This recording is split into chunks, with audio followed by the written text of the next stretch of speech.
n'ọkwanụ maka mmiri amụ ka nwaanyị Mbaise ji wee were mma wee magbuo na akụ atụ egwu na Bangladesh. Ndị be anyị bekwanụ ka unu nụrụ nke na-afịa n'ihu akwụkwọ.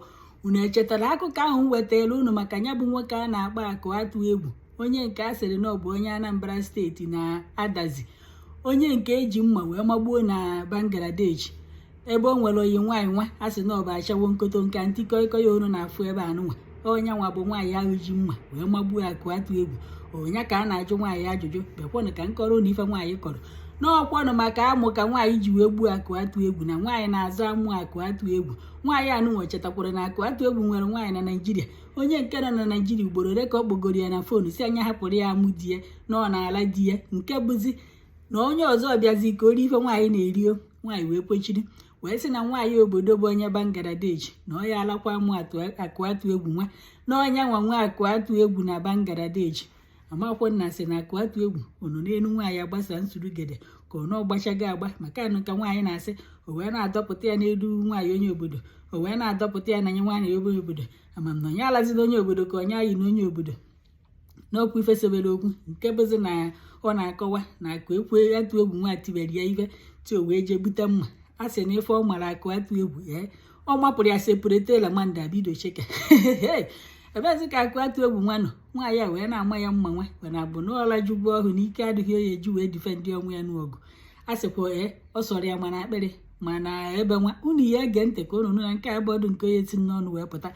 Dekwanụ nwaanyị gburu akụ atụ egwu. Otu onye nọ na kọmentị wee na-asị n'ọkwa ife a ka a tụrụ n'inu wee si agwọ bata n'ụlọ onye Mbaise bata n'ụlọ na ka hapụkwa agwọ chụbagodo onye Mbaise ka ịchụtee ya aka na ọ na-abụ na ọnya bụ inu ka nwaanyị a ji wee gbuo akụ atụ egwu, nke bụ na ya na akụ atụ egwu na-ayisi nsio. Ọ makwa na akụ atụ egwu na anụ nwaanyị nwunye akụ atụ egwu akụbekwa ya ntị o gbubekwa ya. Ọ bụrụzie na akụ atụ egwu jekwuru nwaanyị onye obodo ka ọ gbawa mfọdụlodu ka nwaanyị Mbaise ya eji wee buru mma wee mawuo akụ atụ egwu.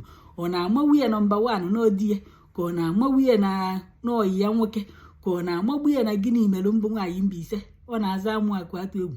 Ọ si ya ya ala ọkwa onye ọzọ onwe ya bụ amụ o si na windo mabata na-ezuru ya n'oshi. Akụ atụ egwu ejezie ka ọ gbawa mfọdụlodu nwaanyị Mbaise wee were mma nwee ya n'afọ. Bịakwanụ nke unu gere na-asị ka m wetara unu ọpdeti n'ọkwa nke na-eme nwekwa ife mmadụ anyị afụfụ na ekenekwa m unu na naanị ya ka unu fụ. Ihe a niile bụ ekwensu, ihe a niile bụ ọnwụnwa, ihe a niile bụ anga.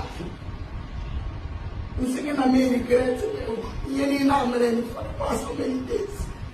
Then I am in ya. Nsị gị na m enwere remorse n'ihe niile a mere na ọ bụ na mma na ekwensu ya push to this extent. I wouldn't have come back. No, shele ka ebe ihe abụbere ibe akwa ịghọtago.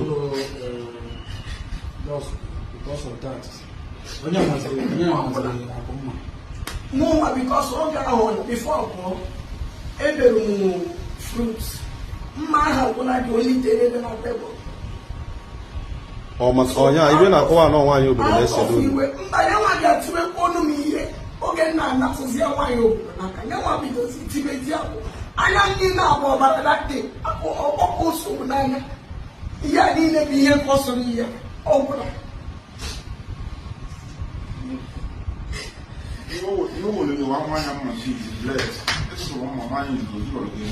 Amarụ m ya 2 times. Ihe abụọ ezọbaziri dị mma ihe aka ya azọ amarụ m ya mma 2 times. Amarụ m ya mma 2 times. Mgbe ole ka ị ma ya ama? Ofu onye afọ ochi m ọmọkpọ ahụ m wee eduzi ya ọ bụ n'iwe. Ofu mma ka ị ma ya mma? Ofu mba ihe ahụ bụ fan ahụ nje dina edina bụ ihe mgbe oge mụ na ya na-akpọ ọzọ kpaziri fan bụ ihe mere ebido o nwere mmụọ ọzọ mma. Nke anyị na-ekwu bụ nke ebe a mana nke nwa ma ya nke afọ. Yes.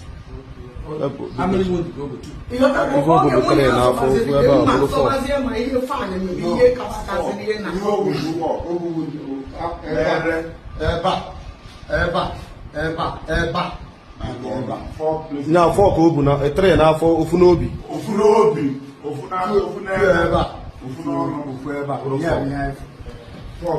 Nne gị nwa na-akọwa na ibe ma ya bụ ofu mma mma mgbe ahụ na-azọ mma iwe were aka sụọ anya etu a. Oge ahụ mụ na ya na-abụ ọzọ masịrị dị mma ọtọ usoro ọkpa ahụ mụ na ya na-abụ ọzọ masị ya mma na iwe were mma sụọ anya n'afọ. Okay, onwe ebe nchọ ịjụ kịta. So cancel. Shele, onwe ebe nchọ ịjụ na.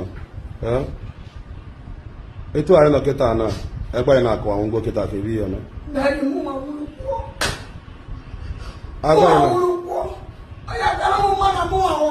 Kedu ibe gị na mmadụ ga-eji wee megide ibe ije bulu mma? Onwe ebe ọzọ nchọ ịjụ. Gị na-akụ a ọkwa enyi nwoke ka unu bụ bili n'ụlọ. Bili n'ụlọ. Ihe na-eji wee wezile mma sụbazie anya.